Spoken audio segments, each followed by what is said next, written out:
name's Tom Zollo. I'm a principal with the International Tax Group in Washington National Tax, and I'm part of the firm's BEPS Readiness Assessment Team. Certainly the most obvious example is the OECD's BEPS initiative. It is the largest concerted effort by a number of countries to address these issues, but it's really only one example. So the European Union, for example, is taking on harmful tax practices, and various countries have taken unilateral action. For example, France in its last tax bill. And even the United States, where there's been no comprehensive tax reform over the last couple of decades, you can see the IRS changing the way it administers old rules to try to adapt them to current circumstances.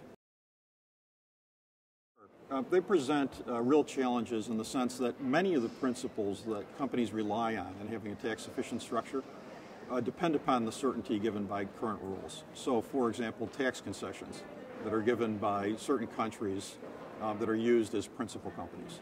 Second, the use of cost-sharing and other arrangements to clearly establish which members of the group are entitled to intangible property returns. And then finally, the use of structures like commissionaires or limited risk distributors to make sure that the tax base in high-tax developed countries is relatively confined. All those are subject to change based on some of the BEPS initiatives, and they really will jeopardize the ability of companies to rely upon existing structures going forward.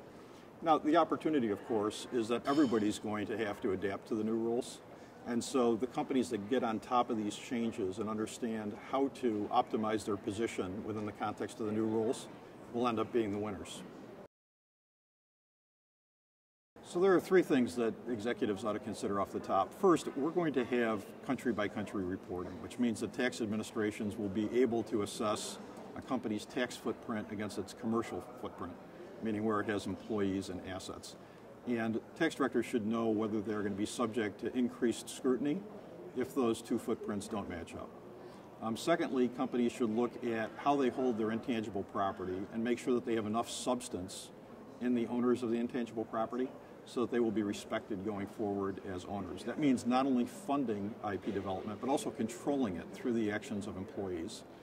And third, they should consider whether changes to the permanent establishment standard, particularly as it relates to commissionaires and similar structures, will expose non-resident companies to a greater risk of tax in high-tax jurisdictions.